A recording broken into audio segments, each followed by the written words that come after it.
जितना हेत हराम से उतना हरि से होए, कह कबीर व दास का पला न पकड़े कोई। जितना ही मिटने वाली चीजों को सच्चा मानकर लगे हैं, उससे आधी प्रीति अगर अमिट में करें तो ये मिटने वाली चीजें तो पीछे पीछे आवे। तुम्हारी दुआ से कईयों को मिल जाए, तुम ऐसे महान हो, काहे को गिड़गिड़ाते हो? दुनियादारों की खुशामद और कर करके सुकड़ सुकड़ के क्यों मरो? उस एक को प्रीति करो, हो गया काम। फिर सब तुम्हारी कृपा चाहेंगे। तुम एक से प्रीति करो, सब तुम्हारी कृपा से उन्नत हो जाएंगे। और उसकी प्रीति हटाकर तुम कईयों की खुशामद करो, तुम भी डूबो वो भी डूबे। काय को धंधा करो बाबा? मेरे देखो मैं बड़ा साहब हूं, देखो ये मेरे को प्रणाम करता है, वो भी डूबेगा, तुम भी डूबोगे। अहंकारी को प्रणाम करने से क्या मिल जाएगा? जो प्रणाम के भूखे हैं उनको प्रणाम करने से क्या मिल जाएगा? जिनको प्रणाम की आवश्यकता नहीं, उसको प्रणाम, प्रभु को प्रणाम पहुंच जाता है।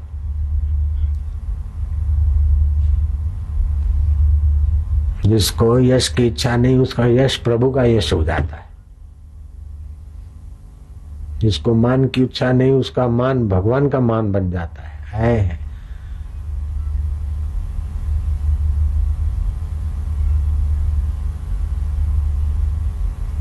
ऐसे बन जाओ, काय को गिड़गिड़ाना, काय को फुटकर सौदा करना है? होलसेल में सौदा कर लो बड़ा, इसको रिझाओ उसको रिझाओ, ये पाओ ये संभालो, फर्नीचर बढ़ाओ, ये लाली लगाओ, ये करो, फिर भी टिकने वाला नहीं कुछ। ठीक है, शरीर को ना धोके थोड़ा संस्कार सुशोधन कर दिया, बाकी खाना बनाने के पीछे समय इतना बर्बाद करना, फर्नीचर को संवारने के लिए समय बर्बाद करना, गाड़ी मोटर में बैठे हैं, इधर की बात है, चीन की बात है, रशिया की बात है, फलाने की बात है।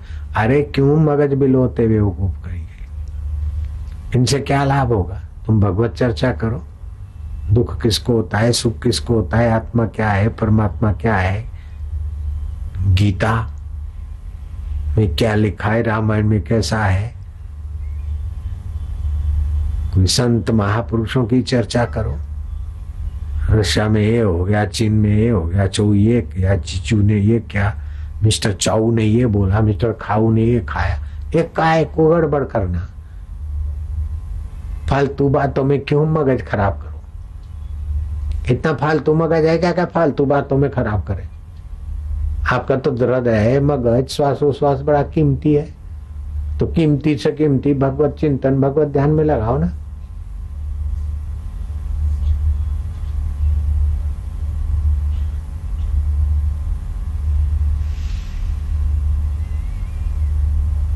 वासुदेव सर्वमिति,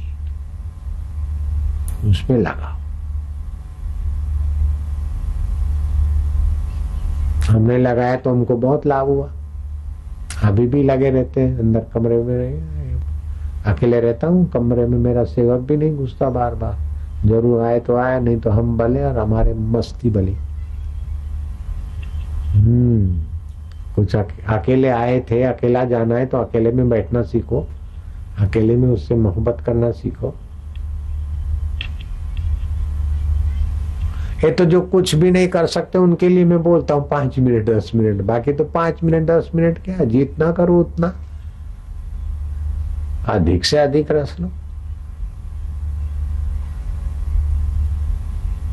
जिसका 5,000 का रोज धंधा होता है, एवरेज 1.5 लाख का होता है टर्नओवर, तो सुबह सुबह उसका 7,000 का धंधा हो गया। 5,000 का धंधे वाले का एक दिन सुबह सुबह 7,000 का धंधा हो गया, तो क्या दुकान बंद करके घर चला जाएगा क्या?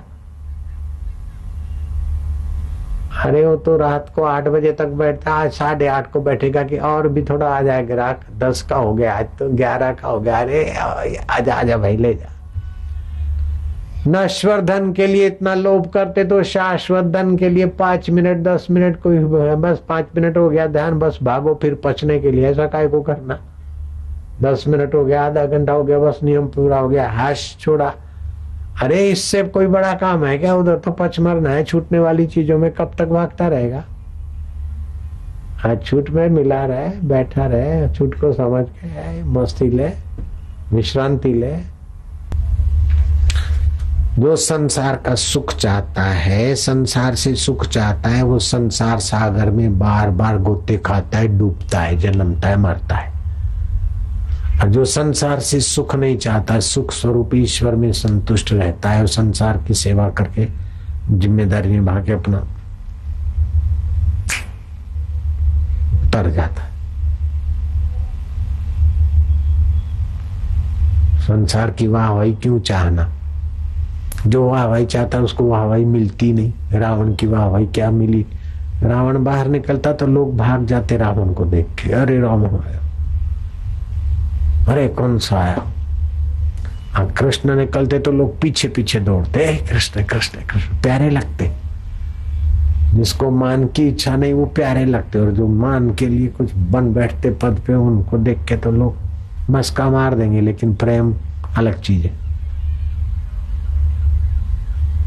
कुर्सी पे थोड़ा सलाम मार देंगे, फिर मस्के से जो अपने को बड़ा मानते हो, फिर जब वो कुर्सी चली जाती तो बेचारे बहुत दुखी हो जाते। वो पराश्रित सुख है। धन के द्वारा, पद के द्वारा, वाहवाही के द्वारा सुख लेना, तो अपने सुख का अनादर किया ना, आत्मा के सुख का।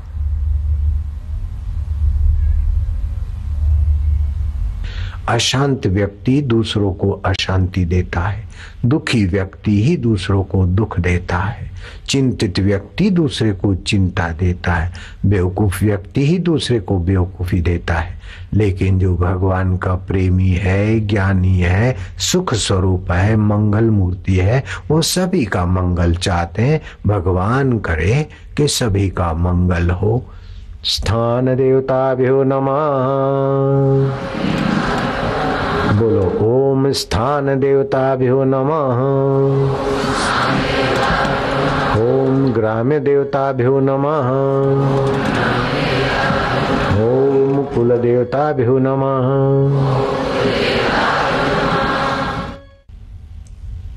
खेत हो चाहे बिल्डिंग हो चाहे फैक्ट्री हो, तुम उसके मालिक को जानो चाहे न जानो, लेकिन कोई न कोई उसका मालिक होता है। जिसका कोई मालिक नहीं है तो भी उसकी मालिकी सरकार की हो जाती है।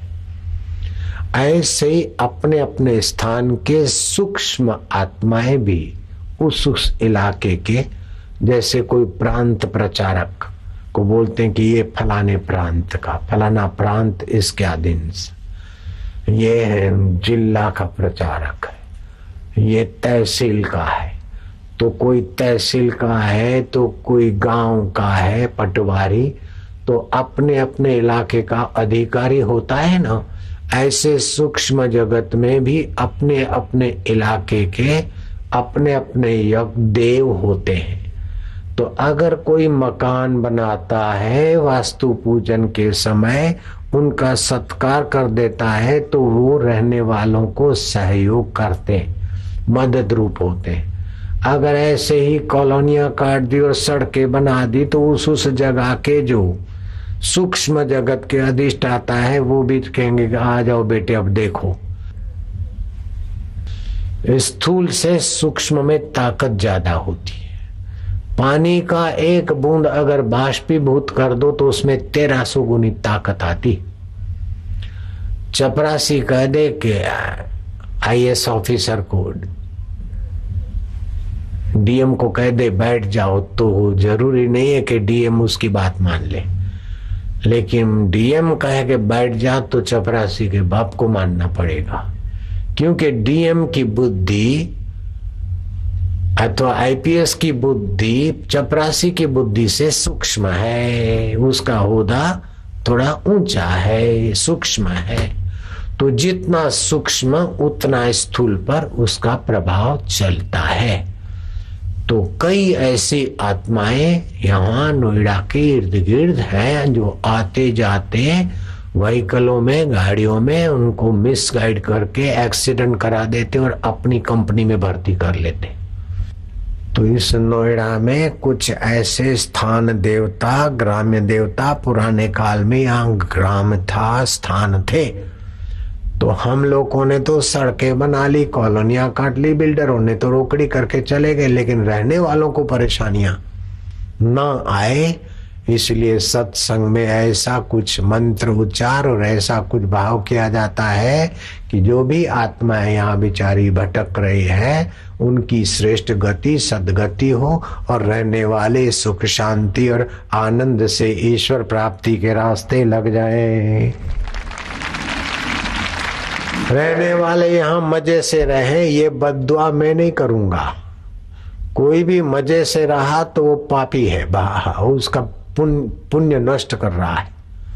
मजे से रह लिया तो आयुष्य खत्म हो जाएगी। भगवान करे कि सदा मजा ना रहे, बीच में गड़बड़ और मुसीबत होती रहे, ताकि पता चले कि संसार तुम्हारा घर नहीं।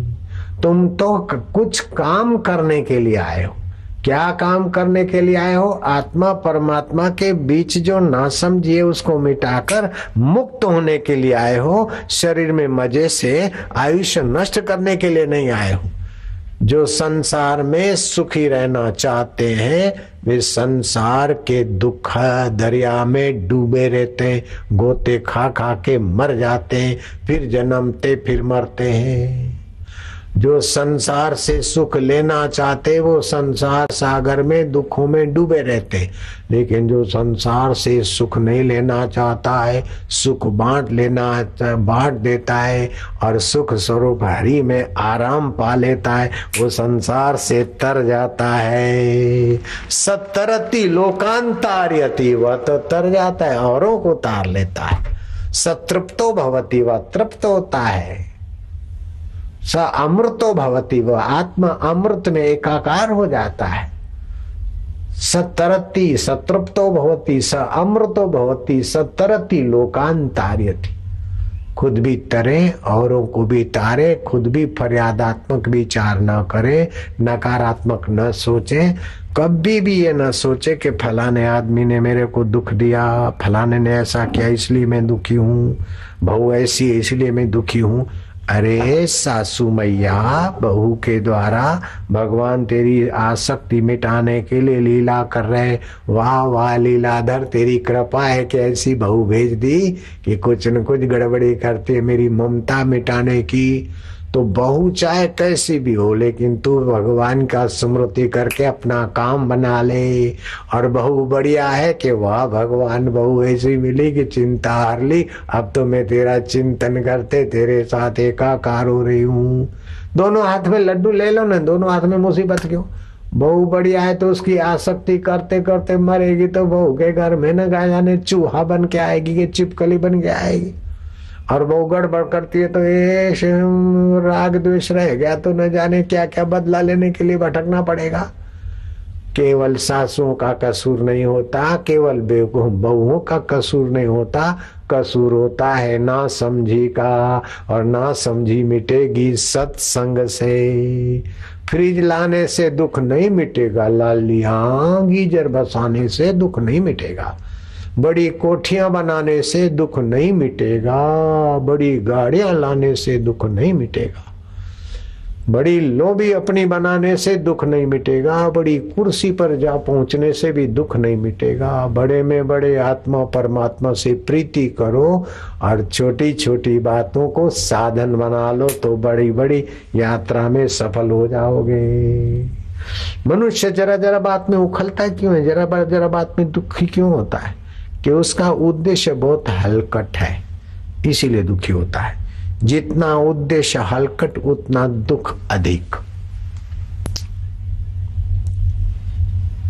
अपनी पत्नी है, इसकी इस लड़की से हो जाए, इस माई से हो जाए, दुखी होगा। ऐसा कोई सुख भोग नहीं जिसके पीछे दुख भय और रोग नहीं। मैं लंकापति रावण, यक्ष गंधर्व किन्नर मुझसे भय मानते। ऐसा हिकड़ी वाला रावण जब सीता का अपहरण करने जाता है तो जरा पत्ता हिलता पेड़ का तो भी डरता है। क्यों? बुराई करने से अंतर आत्मा ने शक्ति हर ली, हृदय में धबकारे आ गए। भले काम तो बहुत लोग करते हैं, लेकिन बुरा न करने वाला व्यक्ति मिलना बड़ा मुश्किल है। भलाई के काम तो बहुत लोग करते, लेकिन किस बुरा काम न करने वाला, बुराई न करने वाला, किसी को बुरा न सोचे, किसी का बुरा न चाहे, किसी का बुरा न करे, तो वो हो गया भला। उस व्यक्ति ने बड़ी सेवा कर ली, चाहे रुपया पैसा कौड़ी अकल नहीं है, खाली इतनी बात मान ली तो उसने संसार की बड़ी सेवा कर ली, क्योंकि बुराई नहीं हुई तो भला होएगा ही। हम लोग क्या करते हैं, मंदिर में, मस्जिद में, चर्चों में जाते हैं, लेकिन फिर असाधन भी वैसा ही करते रहते। किसी की जेब पर नजर, उसका दुख मिटाने पर नजर नहीं, जेब पर नजर, किसी के शरीर पर नजर, किसी के मित्र पर नजर, किसी के शत्रु पर नजर।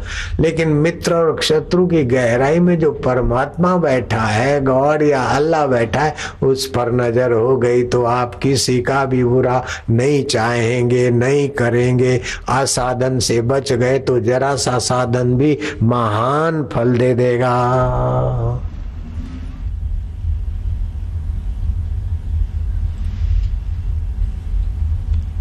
अब देखिए, भगवान राम के दर्शन किए हैं निषाद राज ने।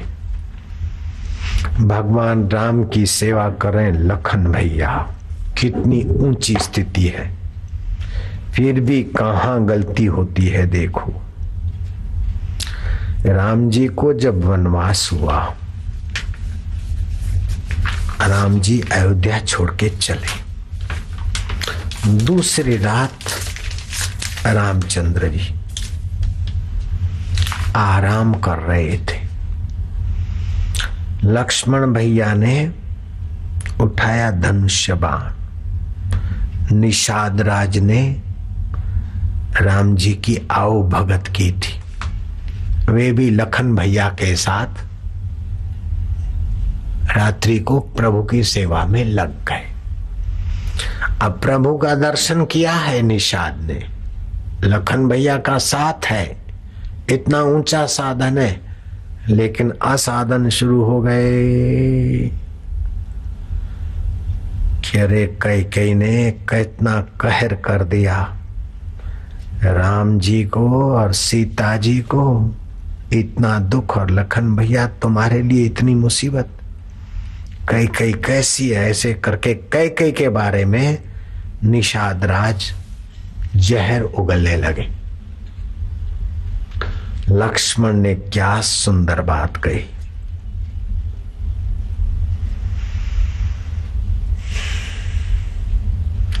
सिंगेरपुर में श्री रामचंद्र जी एकांतरण्य में, सिंगेरपुर के एकांतरण्य में आराम कर रहे, और ये दोनों चौकीदारी की सेवा कर रहे हैं। और फिर चौकीदारी की सेवा करते करते जहर बना रहे, फरियाद, और उगल रहे। असाधन हुआ ना, जहर बनाना और उगलना असाधन हो गया। तो लक्ष्मण जी ने संकेत कर दिया। लक्ष्मण ने बड़ी बहादुरी दिखाई। लक्ष्मण जी ने कहा कि सुखस्य दुःखस्य न कोऽपि दाता परो ददाति तिम कुबुद्धि रेशा अहम करोमि तीति वृथा अभिमानः स्वकर्म पुत्र ग्रथितो ही लोकाः। सुख और दुख कोई दूसरा देता है, ये कुबुद्धि है, कुबुद्धि। आप लिख लेना अपने हृदय की डायरी में, सुख और दुख कोई दूसरा देता है, ये कुबुद्धि है, कुबुद्धि। अपना पुण्य से सुखद अवस्था आ जाती है, सुखद व्यवस्था बन जाती है। अपने पाप से ही दुखद अवस्था, दुखद व्यवस्था बन जाती है। लेकिन उसमें दुखी हूं करके, बेवकूफी करके दुख में डूबो तो भयभीत हो जाओगे, और सुख में डूबो तो भोगी बनकर खोखले हो जाओगे। सुख और दुख पूर्वकृत कर्मों की परंपरा है, प्रकृति की व्यवस्था है। बारिश होती है ना, है फूल लताएं टहनियां, है पेड़ पौधे बड़े आह्लादित आनंदित होते हैं, और बड़े फूल खिले होते हैं जंगल में। इधर उधर देखो तो सावन का महीना, पवन करे शोर, ऐसा वातावरण होता है। लेकिन वही पेड़ पौधे और लताओं को जब जेठ और आषाढ़ मास की गर्मी का दुख पड़ता है तो क्या करें? ये तो प्रकृति में है अनुकूलता प्रतिकूलता। अनुकूलता आई और चली गई, प्रतिकूलता आई और चली गई, ये सब भागम भागी वाले हैं। लेकिन जो पहले था, अब भी है, बाद में रहेगा, और जो सत स्वरूप है, जो ज्ञान स्वरूप है, जो आनंद स्वरूप है, जो सुख स्वरूप है, जो परम सुहृद है, जिसकी स्मृति मात्र से प्रसन्न हो जाता है। अच्युत स्मृति मात्रेण, गाड़ी की स्मृति करो और वो निगुड़ी प्रसन्न हो जाएगी, ये बात मैं नहीं मान सकता।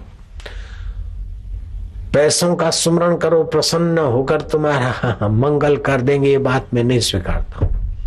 किसी नेता का सुमरण करो और वो तुम्हारे दुख मिटा देगा, ये बात मैं नहीं मान सकता। लेकिन अच्युत स्मृति मात्रेण जय जगदीश हरे, भक्त जनों के संकट क्षण में दूर करे, जो ध्यावे फल पावे, दुख बिनसे मन का। मानसिक दुख दूर हो जाते, सुख संपत्ति घर आवे, कष्ट मिटे तन का। भगवत सुमरण करने से एक ऐसी रासायनिक प्रक्रिया आ जाती है कि रोग प्रतिकारक शक्ति बढ़ने लगती। आदमी औषधियों से इतना चंगा नहीं रह सकता जितना खुशी से रहता है, और आदमी श्रम करके इतना थकता और बीमार नहीं होता जितना दुखाकार भावों से दुखी और बीमार होता है। तो कोई किसी को सुख और दुख देता है, ये कुबुद्धि है। परिस्थिति के अनुसार अनुकूल परिस्थितियां प्रतिकूल परिस्थितियां आती है, और आप इन दोनों को साधन बनाकर अपना सत्य, अपना चेतन, अपना आनंद स्वभाव, परमेश्वर स्वभाव जागृत करके सदा के लिए मुक्त हो जाओ। मेरे गुरुदेव के पास बहू बेटे को ले आया था सेठ, और प्रणाम करवाया, स्वामी जी आशीर्वाद करो। मेरे स्वामी का आशीर्वाद सचमुच अद्भुत। स्वामी जी ने कहा, आशीर्वाद, अगर पत्नी झगड़ाखोर है तो ये दुल्हा भाग्यशाली, अगर कुरूपा है तो भाग्यशाली, नहीं तो सत्संग सुनकर विवेक करे तो भाग्यशाली, नहीं तो फिर संसार में डूबेगा। यही भैया बात सच्ची। वो तो दुल्हा भाग्यशाली है जिसकी पत्नी कभी न कभी लड़ती झगड़ती रहती, बच जाएगा सेक्सुअल ऊर्जा नष्ट करने से। कुरूपा है तो भी बच जाएगा, अथवा तो अपना विवेक है तो बच जाएगा, नहीं तो सत्यानाश करने का साधन समझकर स्त्री समझेगी, दुल्हन समझेगी पति का शरीर अमृत से बनाया, और पति समझेगा ये अमृत से बने हैं, सत्यानाश हो जाएगा। शादी इंद्रिय संयम करके शाद आबाद रहने वाले तत्वों को पहचानने के लिए शादी है। ऐसा नहीं कि विकार भोगने की मशीन ले ली, एक दूसरे का सत्यानाश करो और अकाल मृत्यु को बुला दो। पूर्णिमा, अमावस्या, एकादशी, ऐसे पर्वों पर ऐसे दिन और अथवा दिन में जो संभोग करते वो अकाल मृत्यु बुला लेते और विकलांग संतान को जन्म देते। जीवन भर वो संतान भी परेशान, खुद भी परेशान। ये बेवकूफी कहाँ से मिटेगी? सत्संग से मिटती है कि भाई अमावस्या को संभोग नहीं करना चाहिए, नहीं तो विकलांग संतान आती। पूर्णिमा को नहीं करना चाहिए। क्या धर्म ग्रंथों में इसलिए हम नहीं मानते? तो सुन ले अब तेरे ग्रंथों की बात, साइंस के ग्रंथों की बात सुन ले। अमावस्या और पूर्णिमा चंद्रमा पृथ्वी के कुछ अंश नजीक होता है। इसका प्रमाण क्या है कि दरिया ही भरती और ओट अमावस्या और पूनम को सब दिनों से ज्यादा आती है। जब अमावस्या और पूनम का चंद्रमा इतने विशाल उदधि को द्रवीभूत कर देता है, उसमें हिलचाल ज्यादा कर लेता है, तो हमारे शरीर में जलीय अंश और सप्त धातु अंश में भी उथल पाथल ज्यादा होती है। और उन दिनों में अगर संभोग किया तो वीर्य नाश अधिक होगा, ऊर्जा नाश अधिक होगी। मज्जा, ओज और वीर्य ये अधिक नष्ट होने से और विकृत ढंग से पसार होने से बालक में विकृति आने की संभावनाएं बढ़ जाती है। और अमावस्या और पूर्णिमा कोई जो बुढ़े हैं उनकी जीवनी शक्ति कमजोर होती है। जो पागल है वो भी उन दिनों में ज्यादा उत्पात करते हैं। ये साइंस के द्वारा डॉक्टर ने जो परीक्षण करके घोषणा की उसको मानकर भी बेटे तुम बचो संभोग सेक्स से।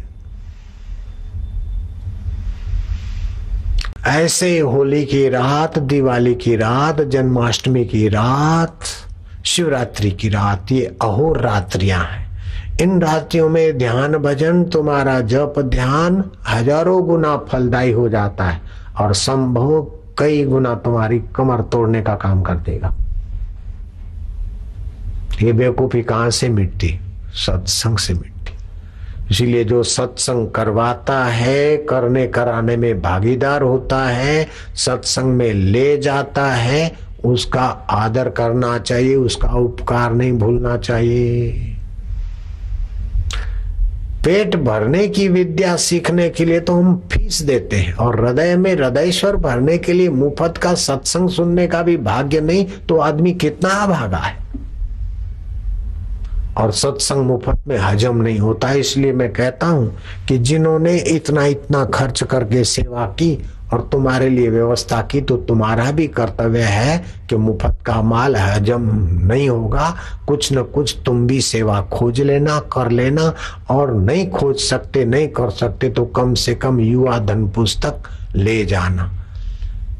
बाजार में नहीं मिलेगा 7 रुपए में इतना बड़ा पुस्तक। ये पढ़ना और परिवार के बच्चे बच्चियों को पढ़ाना और पड़ोस के बच्चे बच्ची भी पढ़ेंगे 5 बार तो उनका जीवन ओजस्वी तेजस्वी होगा। एक कुटुंब तारने का पुण्य कर्म तो तुम कर सकते 7 रुपए में। अपना स्वास्थ्य मजबूत कर सकते हो, पत्नी का चरित्र और स्वास्थ्य की रक्षा कर सकते हो। अति मुंजी आदमी भी इतना तो कर सकता है। पापी का पैसा धर्म में नहीं लगता, पापी का धन धर्म में नहीं लगेगा, कोर्ट कचहरी और दवाओं में खर्च होगा। पापी का मन भगवान में नहीं लगता और पापी का तन धर्म की सेवा में नहीं लगता। तो पापवंत कर सहज स्वभाव, राम कथा ते भाव न काओ। ऐसे लोगों के लिए तो नरक है और जन्मो और मरो पछताते रहो। भगवान कहते तू हो मेरा तो मैं हो जाऊं तेरा, तू नहीं मेरा तो सिर कूट तेरा। इतना पढ़ा, इतना झूठ बोले, इतना कपट किए, इतना सारा किया, फिर भी दुख नहीं मिटा लो। मिट गया क्या दुख? इतनों की खुशामद की, इतनों की क्या क्या की, इतनों की मेहरबानी ली, लेकिन दुख मिटा नहीं, सुख टिका नहीं। और श्री कृष्ण की बात मान लो तो सुख मिटेगा नहीं, दुख टिकेगा नहीं। युद्ध के मैदान में, प्रतिशोध की आग में जलने वाले माहौल में भी कृष्ण कैसे बंसी बजा रहे हैं और अर्जुन को ज्ञान दे दिया। और अर्जुन का भी सुख मिटा नहीं, दुख टिका नहीं और घोर कर्म करते समय भी अर्जुन निर्लेप रह गया। ये है गीता की महानता।